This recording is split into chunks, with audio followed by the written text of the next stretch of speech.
what's promised here. So can the Chancellor be clear?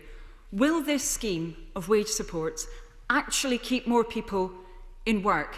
Because for that to happen, the scheme must make it more attractive for employers to retain more staff on reduced hours than to retain some full-time and make others redundant.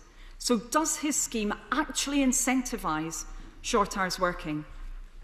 What conditions, if any, will be applied to ensure value for public money? Will the scheme require commitments for continuing employment, unlike the existing furlough scheme where there have been abuses? And will it require those participating to provide decent, sustainable work?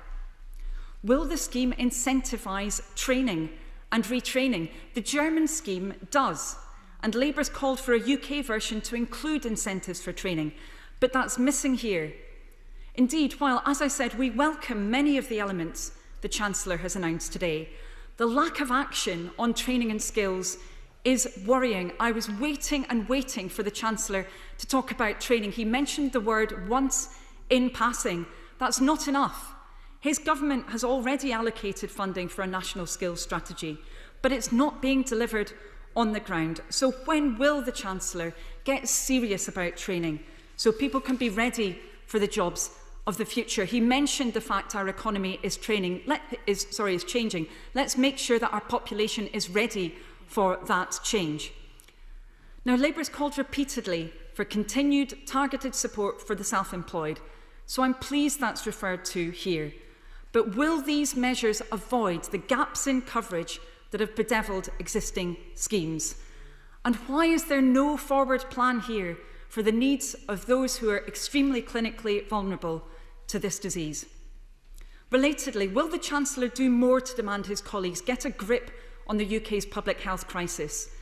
Because our country is suffering from a double tragedy: the highest excess death rate in Europe and the deepest recession in the G7. Labour supports the government in its announcement of additional restrictions this week. The government's messaging has been confused enough already. The last thing we want to do is add to that confusion.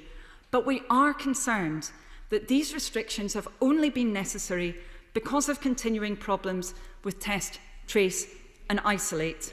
Now, the Chancellor referred to the money that has been put into test, trace and isolate. As I said earlier this week, enormous sums have been devoted to that task, but those sums are not delivering the system that we need. We are still not at the stage of many other countries. The Chancellor must work on this as well as his other colleagues in government. Now, finally, before the summer recess, Labour called for a back-to-work budget focused on jobs, jobs, jobs. We didn't get one. We expected a budget this autumn. It appears again we're not getting one, and that's despite the challenges this poses for devolved governments and despite the fact that governments actually referred to provisions in a future finance bill as necessary for its approach to Brexit. The Chancellor only announced he'd make a statement to Parliament today after I'd called for him to come here with an urgent question, and I'm very grateful to Mr. Speaker for granting that. Now, this government has lagged behind on test, trace and isolate. It's lagged behind on wage support. It's lagged behind on support for those having to self-isolate. It's lagging behind on green investment. And for these and for other reasons, it looks like our recovery will be lagging behind that of many other countries. So finally, when will the Chancellor provide the back-to-work budget this country needs? Thank you. Chancellor Gierczak. Thank you, Mr. Speaker, and I thank the honourable member opposite for her comments. On the question of continued support for jobs, however, I would have hoped that she would have welcomed strongly today's measures, if for no other reason that she has previously asked for something similar. However, her position on this matter has been somewhat changeable, Mr. Speaker.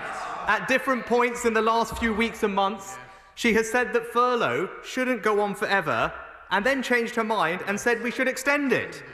And then she changed her mind and said it should be replaced. And then only yesterday, the Leader of the Opposition said it should be extended again. That's not the kind of certainty that British businesses or British workers need. But to address the specific questions, Mr. Speaker, This scheme absolutely does incentivise shorter time working. The company will pay its workers for the time that they are in work, and the government and the employer jointly will subsidise the time of the worker is not working. The conditions will be set out in guidance, which will be published shortly, and then over the next few weeks, the further details will be worked through with businesses and unions, as we did with the furlough scheme.